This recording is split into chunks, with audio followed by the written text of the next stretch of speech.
All right. Anyway, so what we're going to do right now is I'm just going to show the basic Google Poly Tour Creator.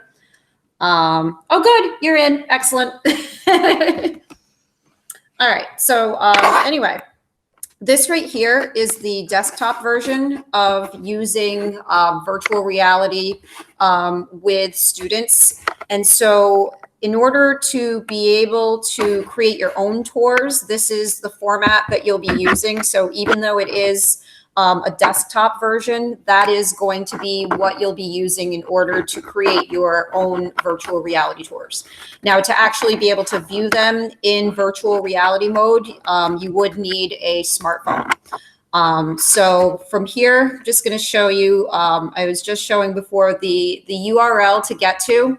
The easiest one is poly.google.com/tour creator. And that brings you to what we see right here. Oh, there it goes. Okay. So anyway, from that point, what you would do to be able to browse existing tours. Now, this is really neat because you're able to get stuff that's already been created by other people. So you don't have to reinvent the wheel. What you can do is we will be eventually creating our own tour by using the new tour button. But for today, we're just kind of doing an introduction so that you can see the stuff that other people have created and be able to use it into your own work before we start actually creating our own tours. So what you would do to browse existing tours is you would click on templates, and you'll notice that there's, quite a few of them. It unfortunately doesn't give you the option to search. So you're kind of limited to these tours here. However, there are hundreds of tours that are on the Google Expeditions mobile app, and we'll be getting to that in a little bit. So just to kind of show you really quickly, so let's just say, for example, I chose Machu Picchu. What that's going to do is it's going to copy the tour template to your Google account. Oh, and I just noticed, I'm sorry, Jennifer, to answer your question about using with the MassQ account, honestly, I'm not sure about that.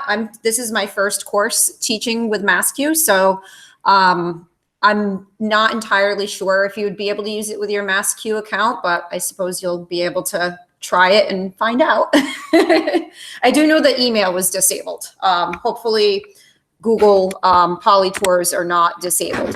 The other option that you can use is you can use your personal account, and you would still be able to share tours with your students. So if you had a personal Gmail account, then you would still be able to use that as well, because you would be able to share it publicly. Oh, I think we have a new participant. Yes, hi, Matt Durant. Hi, Matt. All right. Anyway, Matt, I'm Erin. Welcome. If you could do us a favor, what you can do is mute the audio and video by clicking on the little microphone and video camera icons at the top of your screen. It'll look like they're selected, but they actually are not until they show up in red.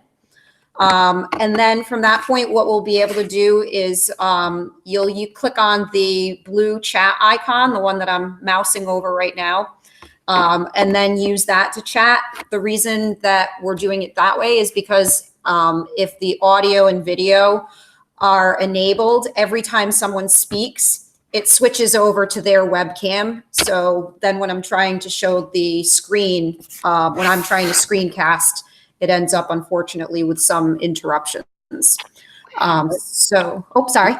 Sorry, just a quick question. I think it's muted and microphone off when they're red, when they look red, correct? Yes, when they're red. And then you can open the chat window by clicking on the blue chat icon. Kind of looks like a little speech bubble.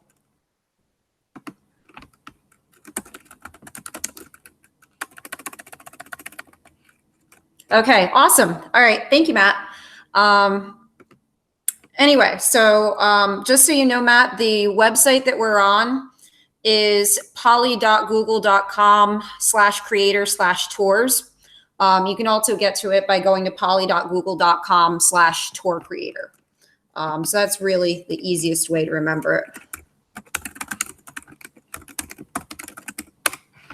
Anyway, so today we're just going to browse templates that are available that have been created by other people. So basically this is the main page right here. You're able to browse templates, and then when you click on one, then you would be able to copy it to your Google account.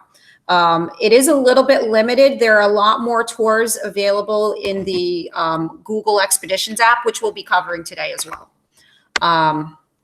I think we'll probably try to keep this hangout to maybe about an hour. So hopefully by 5 o'clock, by the way, we'll be wrapping up. All right. So anyway, from this point, when you choose a template, what happens is it copies it to your Google account. So this one I had happened to click already. So when you click on a tour, you have the option to be able to edit it, which is really neat. So if you wanted to title it differently, you know, let's say, for example, you wanted to put in Machu Picchu grade 8, I don't know. Or if you wanted to change the description, you're able to do that. In order to be able to look through the tour, you have these different points of interest down in the bottom where I'm pointing right now. So you would simply click on those, and then what it'll do is it'll bring you to the actual tour itself.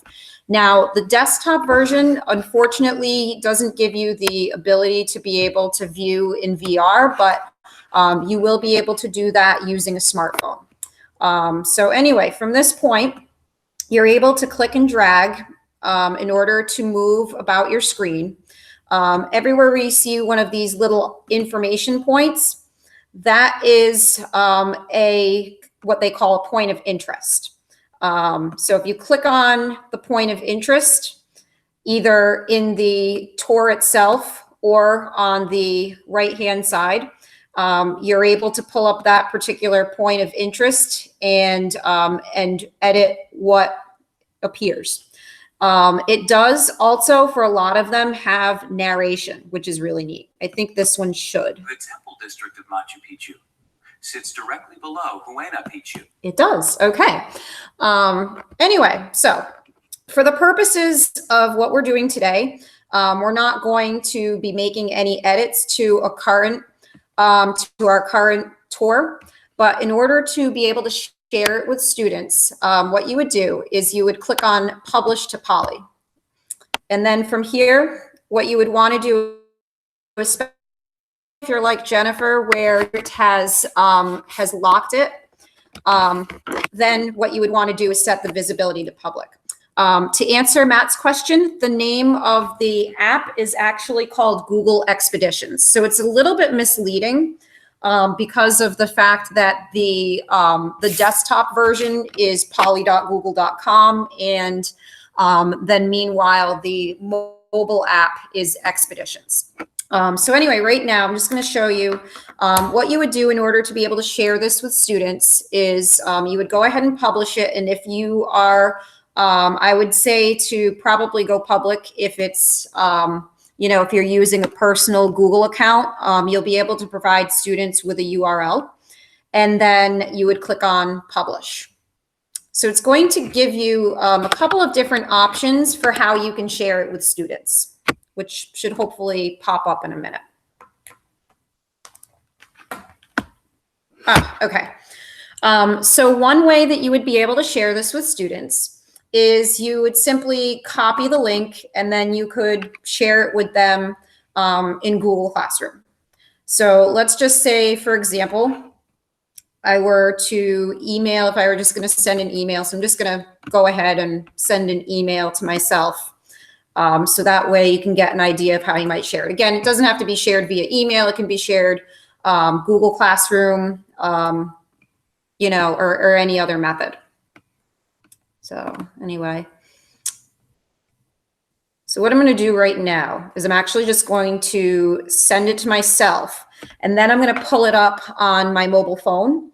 That way you'll be able to see how you would be able to view it in VR. Does anybody have any questions up to this point while my email loads?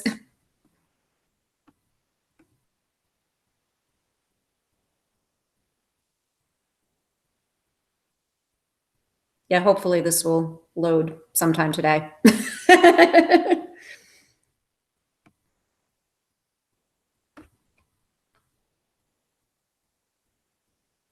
Oh, good, Matt. I'm glad you think it looks amazing. Yay! Oh my goodness, this is craziness.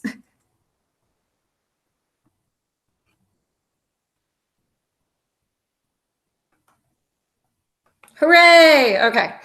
Anyway, so I'm just going to go ahead and send this to myself. All right, so there's the URL to the tour and send. Okay. All right, now I just need to make sure that it actually shows up in my email from my end.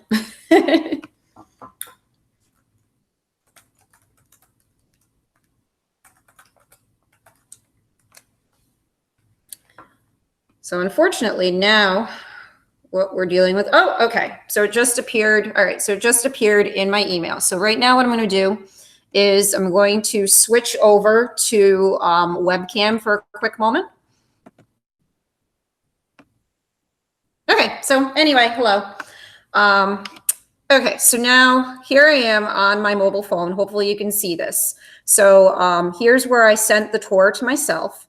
So then simply what I would do is tap on it, and then I would simply view it in Safari. So you can view it through any web browser. So here it is right here.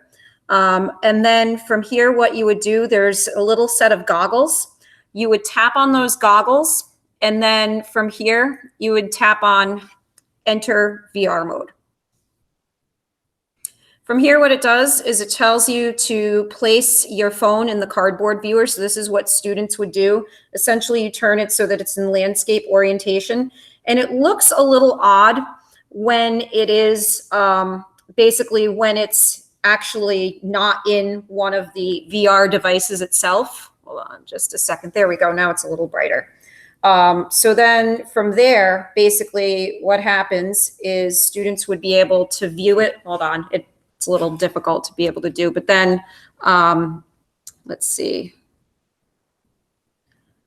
So then from here, what students would do is they would be able to actually put it in the viewer. So this right here is a standard Google Cardboard viewer. You would simply open it up and place the phone inside. And then from here, you'd be able to view in VR. And the only issue though is this right here. So these are nice, inexpensive devices. They're 2 for $25 on Amazon or $15 for a single device. They only work with smaller phones. So like, for example, pretty much like iPhone 8 or below. It's getting dark in here again. Sorry.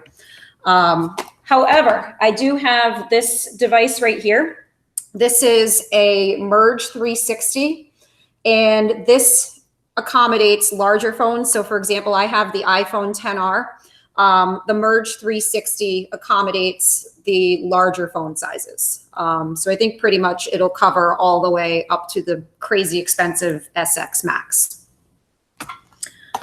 All right.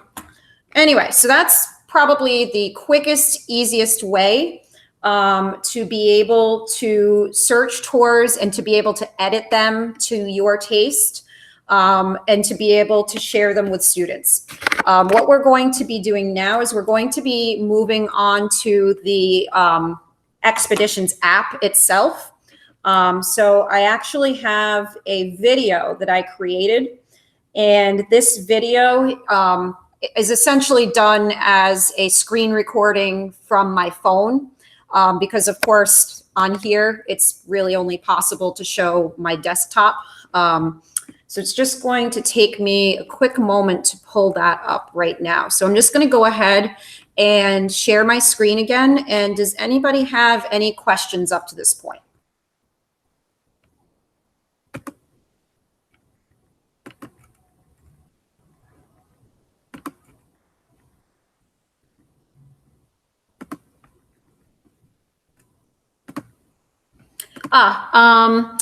So Susan, to answer your question about iPads, what you could do is just like how I showed, you can share the URL with students.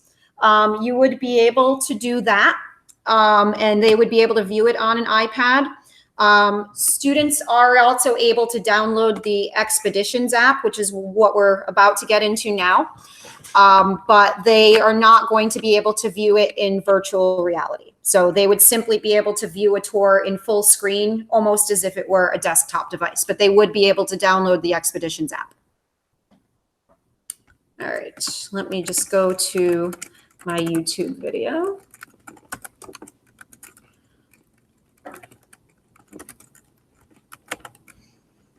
I wish I had bookmarked it beforehand, but that's okay. I'm a pretty fast typer. This video is to show how It's blurry. Okay. So let's just go ahead and let me just close out some of my extra tabs. So that will probably solve the problem. Okay.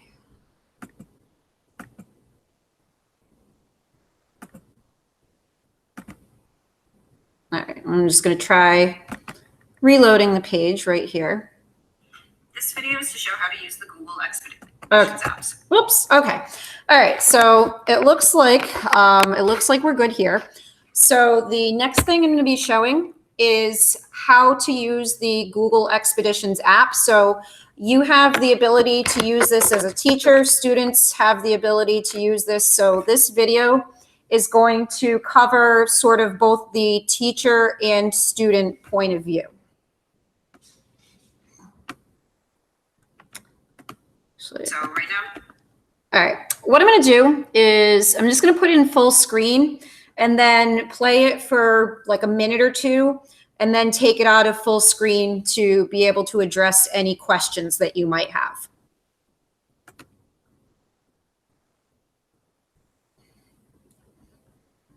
I'm just going to open up the app, and if you don't see, Actually, before I get started, this video is to show whoops, hold on. Before I get started, when I play the video, can you just let me know if you hear the audio from the video? the Google Expeditions app. So right now I'm just going to open up the app, and if you don't see this screen, what you would do is tap on Discover in the bottom left corner. So then from here, you can search for a tour. Okay. All right. So I'm just going to rewind it just a tad. So anyway, when you open up the Expeditions app, this is going to be sort of the main screen that you see. So I'm just going to play it for a few minutes and then we'll convene if we have any questions. Is tap on Discover in the bottom left corner. So then from here, you can search for a tour. And then you would select the tour that you want and tap on the download button in the top right corner to be able to view it. So then you've got the option to view it in full screen or view it in VR or guide. And we'll be getting into the difference between those later. So anyway, I'm just going to close out of that and go back to the main menu. Anything that you previously have saved, you can tap on Library at the bottom of the screen and you'll get any of your previously downloaded tours. So right now, I'm just going to show you how to use the tour that we downloaded. So you would tap on it. If you were to do view, you would simply view it in full screen, like what we see here. And if you were to tap view in VR, this is what you would do in order to view it through a VR device. So it would tell you to put your phone into the viewer. You would turn it sideways so that it would be in landscape orientation. And so then from that point, you would be able to view in VR.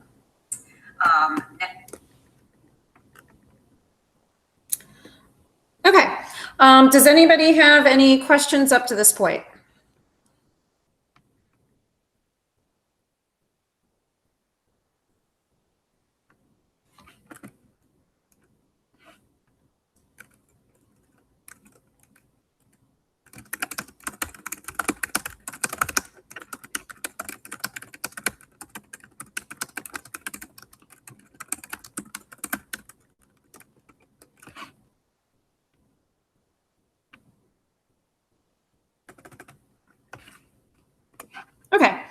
So anyway, I'm just going to go ahead back to the video. So again, this is within the Google Expeditions app. This happens to be on an iPhone, but it works with Android as well. And again, like it was mentioned before, I'm sorry, was it, that's right. Yeah, I forget who had asked about the iPads. I'm sorry. Anyway, I forget who it was, sorry, but this is basically, this would work as well on the iPad. But like I had mentioned before, if you were viewing this on an iPad, what would happen is you would simply have the ability to tap on view, where it would be like this in full screen. You wouldn't have the ability to tap on where it says view in VR. So that's really the main difference between the iPad app and the mobile app. If you were to tap view in VR, this is what you would do in order to view it through a VR device. So it would tell you to put your phone into the viewer. You would turn it sideways so that it would be in landscape orientation. And so then from that point, you would be able to view in VR. Now, once you're in the VR tour, you have different scenes and points of interest. I'm just going to show you how to change scenes right now. So if you point toward the ground, you have this button that's labeled scenes. If you were to tap on that button, it gives you different scenes within the tour. So for example, I'm just going to click back over to webcam for a quick moment. Alrighty. So on the VR devices, there are these little buttons. So like the Google Cardboard, the button is right here. And actually what that does is it's almost just like a little thing that, notice when I hit it, it kind of moves. This little piece acts almost like a finger touching the touch screen. So when it says to tap on something or click something, that's the button right here. And pretty much any VR device that goes with a smartphone has those available. So actually the Merge 360, notice it has actually two buttons. Oh, and for anybody who's curious about this, I should have mentioned, this device is one of the more inexpensive devices for the larger phones.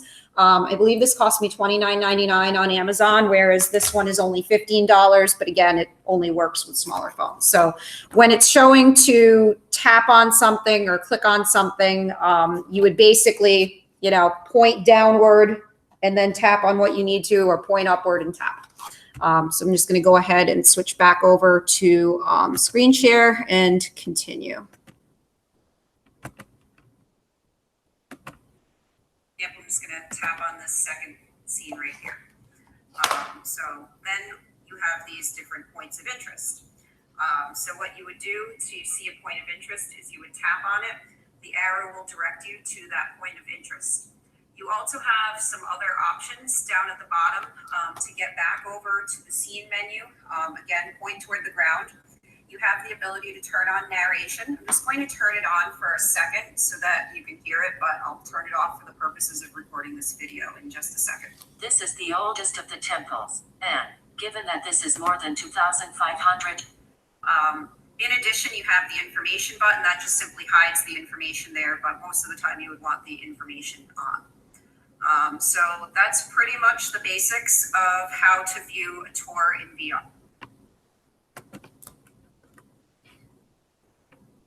Okay, so anyway, from this point, what this is going to show is how to guide a tour for students. So you do have a couple of options as far as how you share the tour with students. So this right here, what we've covered so far, is just simply how you would be able to view tours yourself. Now, as far as how this differs from what I showed you in the Google Poly desktop version, is that unfortunately with the pre-created tours in Google Expeditions app, it does not allow you to edit them. So you do have a much wider variety of tours available in the app as opposed to the desktop version. However, with the basically with the app, you do not get the option to copy and edit other people's tours. You will, however, learn how to create your own complete tour from scratch. We'll be touching upon that next week when we meet. So anyway, right now, does anybody have any questions up to this point?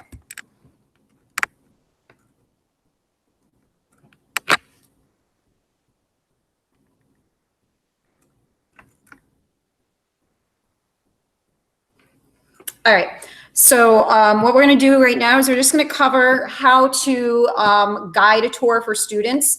This is one of the ways that you can engage students in VR.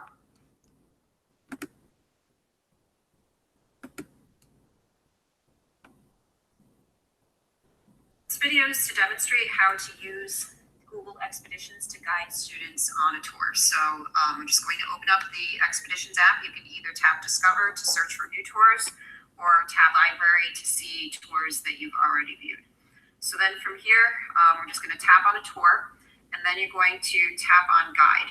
You'll notice that it comes up with a PIN number for students to add into their Expeditions app. First, you'll need to make sure that they're on the same Wi-Fi network as you, so you can simply go into settings. I happen to be on HPS staff, so I'm going to make sure that the student account that I have joined is also on HPS staff. I'm just going to return back over to the Expeditions app and hit Guide, pull up my tour again. Okay, and then what's going to happen is as you see students appear, you'll notice that there is a number in the top right corner. So I'm just going to tap on Got It. You'll see right here, it says 1. So that means that 1 student has joined the expedition. So then when I'm ready to start guiding, simply tap on the Start button.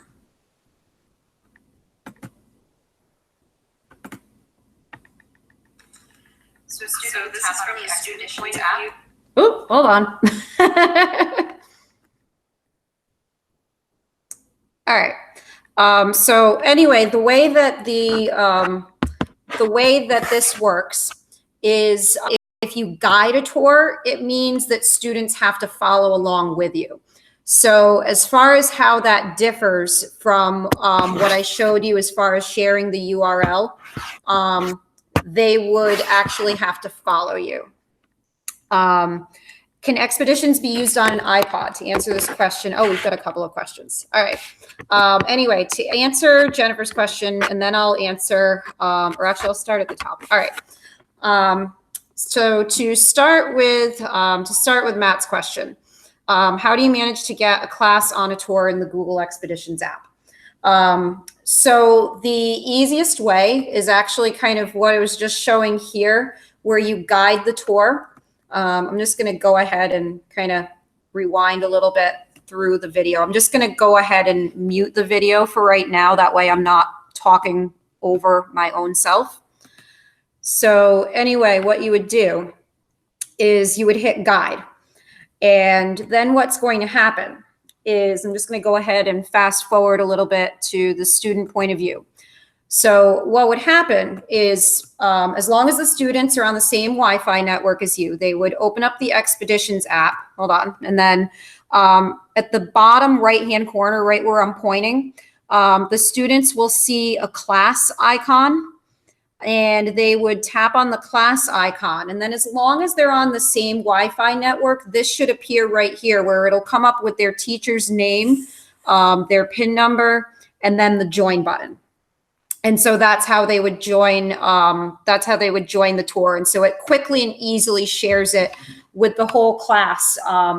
So hopefully that answers their question. As far as the next question, does each kid bring their own phone? I mean, that's totally up to you. So I teach middle school. I teach 5th through 8th grade digital literacy. So I would say that the majority of my kids have their own phones, but there are still some that don't. What I've done is I've actually held fundraisers to get devices that I can use for students that don't have their own devices. So right now I actually have 5 refurbished iPhone 6s devices. And those cost me about $200 a piece. I ran a book fair this year to be able to raise the money to do that. So that's one option. And actually, I currently have a grant application to be able to receive a whole class set of iPhones. So crossing my fingers that I get that. But luckily, I would say that even with my kids, by the time they're in 6th grade, the majority of them have phones, as crazy as it is. So hopefully that answers your question. And as far as getting them to load the app, I know that certain kids sometimes will have parental controls that are on their smartphones. So, you know, sending a notice home, letting parents know that we're going to be using this particular app and, you know, do they have permission to use it? You know, could they download it beforehand? That's always helpful as well. So hopefully that helps. Anyway, then as far as Jennifer's questions, can expeditions be used on iPod? Oh, good. Thank you, Matt. Expeditions can be used on an iPod. I honestly forget what generation it needs to be. Basically, the requirements are that it has to have a gyroscope and something else. But if you Google search it, you'll probably be able to find what generation it needs to be. It does need to be a somewhat newer generation iPod Touch, but you can use this with iPods. And as far as our students locked down when you were guiding a tour. So when you're guiding it, yes, to a certain extent. So what happens is students will be able to look around as if they're in that space. And then what'll happen is as you are directing students to certain points of interests, an arrow will appear on their screen directing them where to go. So hopefully that helps. And actually what I'm going to do right now is I'm just going to continue with the video. Do you have any other questions up to this point? Okay. So we'll go ahead and continue playing the video. So then that's going to show it kind of from the student point of view when a teacher is guiding a tour.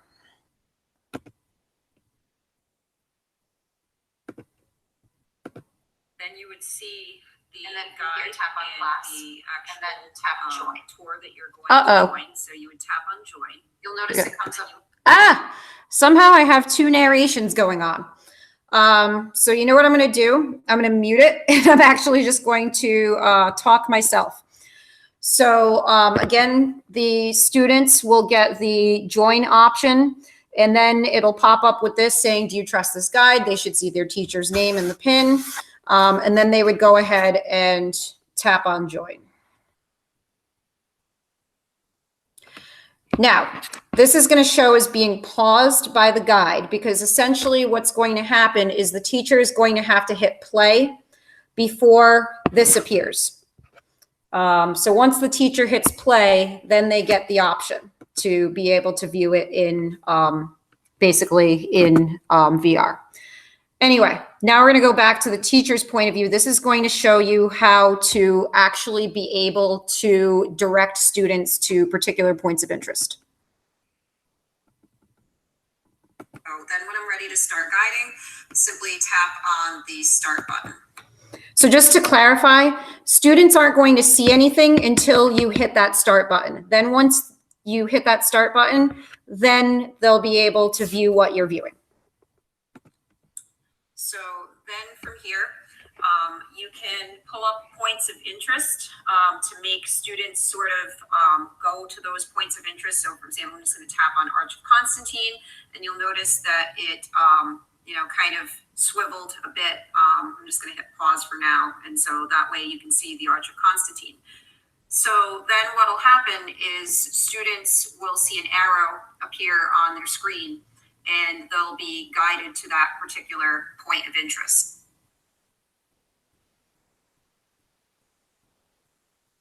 Point of view. Now, when the teacher taps on a particular, You'll notice point an of arrow interest, appears. That's you'll when notice the an arrow teacher is just directing the appears. student So to a that I must have goofed up when I made the video, but anyway, so student point of view, essentially what's going to happen is they'll see an arrow. And so then they'll know that they have to turn their head to the left and then it brings you to that point of interest.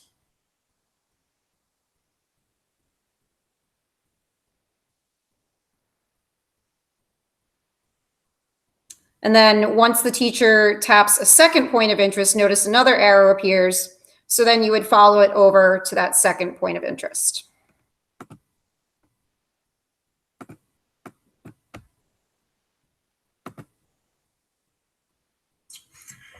When you're ready to have students go to another scene, I'm just going to hit play again. You swipe over to the next scene and then hit start. And so then students will automatically be taken to the next scene.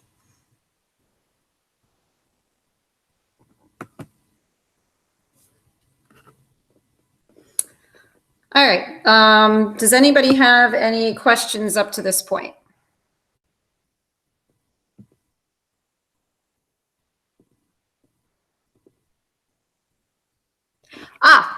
Yes, questions on the tour. So I was going to say some tours have questions. Unfortunately, it doesn't allow students to respond within the actual Google Expedition itself. So what I would recommend is having some other method for students to be able to answer those questions. So, it could be as simple as an actual printed piece of paper. It could be something like a Google form.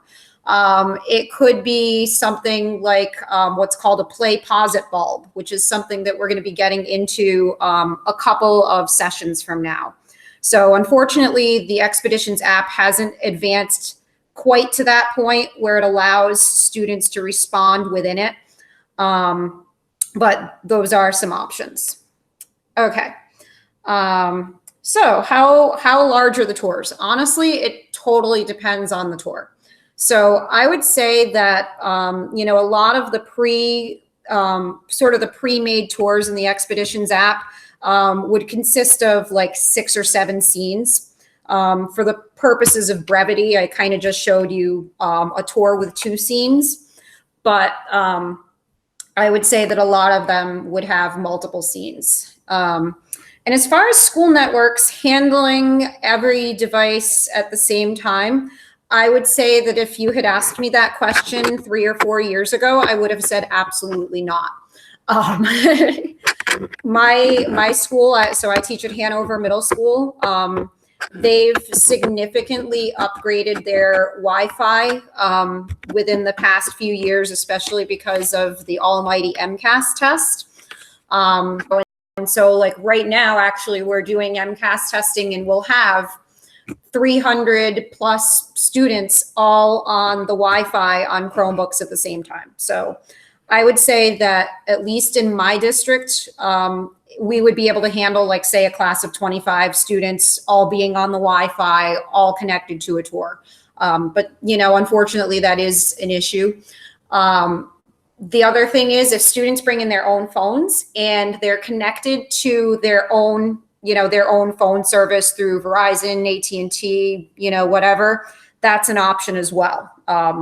Again, if you're worried about the parental permission, because technically they'll be taking up their parents' data, if that's an issue where you don't have the ability to connect that many students through the Wi-Fi.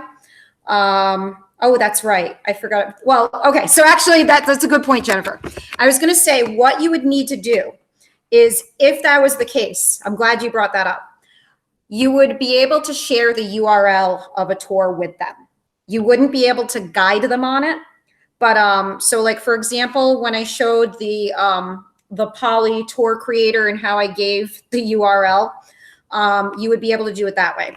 As far as using the Expeditions app, to be able to share it that way, I'm just going to go ahead and go back over to, hold on, I'm just going to go back over to the webcam. So it's just going to take a moment. Okay. Anyway, hello again. So to answer Jennifer's question, if students were not on the Wi-Fi, if they were on their own devices, they would not be able to go on a guided tour with you. However, they would still be able to search for the tour. So let's just say, for example, I'm just going to go ahead and open up the Expeditions app. So what you could do theoretically is you could tell your students, okay, what you're going to do is you're going to find the tour that's named, whatever its name. So you tell the students they can tap on Discover. So I'm just going to go ahead and type in. Okay. So like, for example, you could tell the students to tap on Discover and then type in the name of the tour. So like, let's say, for example, I wanted ancient Greek art. I would type that in and you would tell the students, okay, open up the ancient Greek art tour and then view in VR. They would have to go at their own pace. So here we are. Woo. They would have to go at their own pace as opposed to the being guided by the teacher. So does that answer your question? Hopefully. I'm just going to, okay. So right now, I'm just going to go ahead. Let's see, back to my screen. Hold on.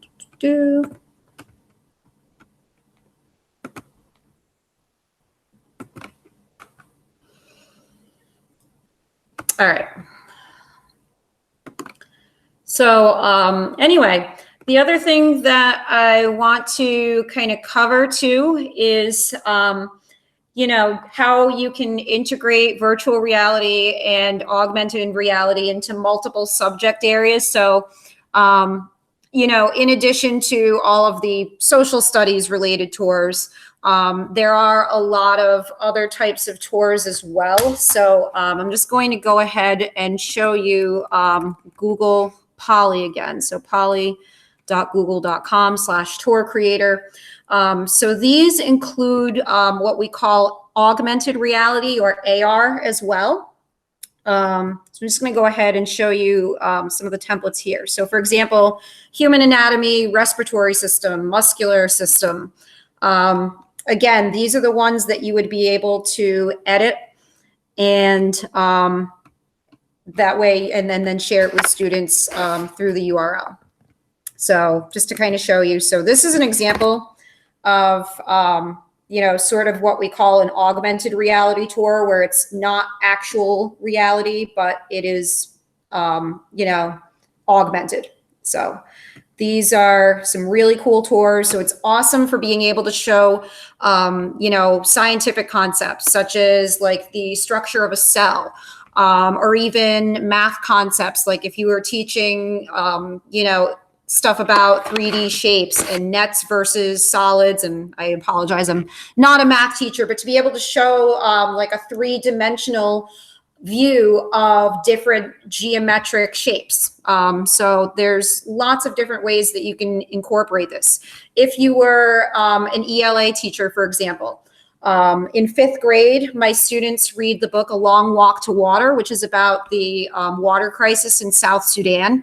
To help give students some prior knowledge, you could take students on a virtual tour of the country of Sudan. So they're able to get a better schema to be able to help them understand some of the concepts in the book. So really there's a way that you can integrate VR and AR into pretty much any subject. Anyway, so what I'm going to do right now too is I'm going to show you another way to be able to share tours. So what you could do, another way to share tours is I showed you that you would have to publish them to Poly to be able to view them. So it's just going to take a moment to publish. All right. So you'll notice that you have view tour right here. And so then from here, well, I'm just going to have to minimize this. Oh, here we go. Okay. So you'll notice that it shows the tour in sort of full screen. Unfortunately, it is still loading a bit. So again, if you were viewing this on an iPad or a desktop device, this is what you would see. You would basically see this full screen. But if you were viewing it on a mobile device, you would be able to view it in the VR goggles. So the other way to be able to share tours is if you click on share. Of course, it is going to come up with the URL, but then you also have this expeditions button. And you just have to make sure that you're logged into your Google account. You would simply click on Expeditions. It does say that you need to connect your Android guide device, but so basically what that means is if you have an Android device, it will it'll automatically appear in your My Tours library. And the good news is just within the past month or two, Google has made it so that it will automatically appear in your tours on the mobile app as well, or on the iPhone app as well. So right now I'm signed into my personal account. So it's just going to, what I'm going to do right now is I'm just going to switch over to my personal account on, okay. Anyway, I'm going to go ahead and go back onto webcam right now. Okay. And I know we're getting close to 5 o'clock. So, all right. So anyway, once you have done that, where you have, where you've said to add it to Expeditions. So here's the Expeditions app. In order to get to that, what I would do is I would tap on Library. And, oh, I happen to have something open already. Hold on. So tap on Library. And then from here, you're going to notice where it says My Tours. You're going to tap on that. And so there is that human respiratory system tour that I just shared with myself. So you have to, when you hit the, share and then Expeditions, it'll automatically appear in Library and the My Tours tab. And then if you tap on it, you have to download it to your device. And so then from there, it'll end up appearing in your library and you'd be able to view it. So, so the other option that you can do in order to be able to share tours with students, especially, there we go, especially if you don't have them in, on the same Wi-Fi network, is you could do it that way as well, where you publish a tour, and then you share it in Expeditions. You can either give them the link or you can guide if they're on the same Wi-Fi as you. Anyway, so then pretty much the last thing that I want to cover, which actually we've sort of already covered. Jennifer had asked about, questions on the tour and how do students respond. So a lot of the time with the pre-made tours, they'll have questions. So let's just say, for example, I'm just going to go ahead back to Discover. And let's say I was teaching something about, let's see, we'll do ancient China. Okay. So I'm just going to go ahead and download this particular tour. So a lot of them will have questions embedded within them.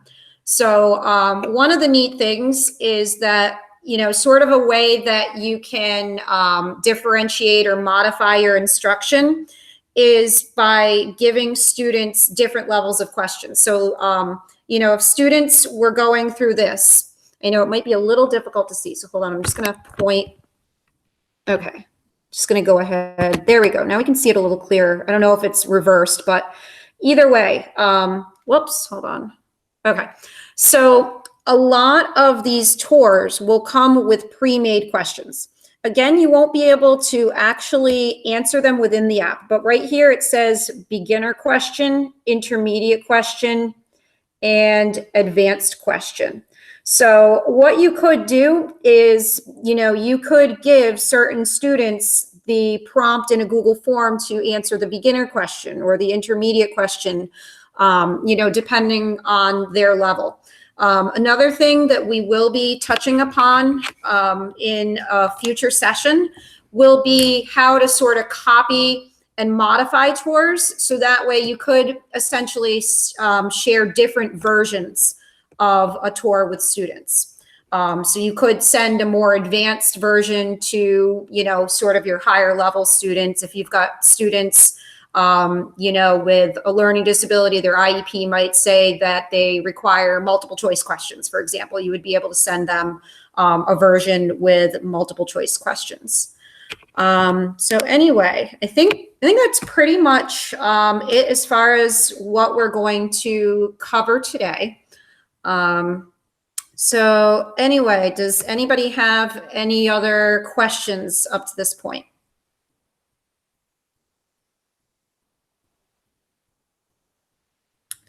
All right. So what we'll do is I'm going to sign off in a moment. All of you should be added into Google Classroom. So basically what I did include so far in Google Classroom is there is the course syllabus. There is sort of the first discussion assignment. And I think, oh, it looks like Jennifer already responded. So thank you, Jennifer. Anyway, what you can do to prepare for next week is go on to Google Classroom. There is a discussion thread. There's an article about virtual reality and driving deeper learning. What you'll do is read the article. It's very brief.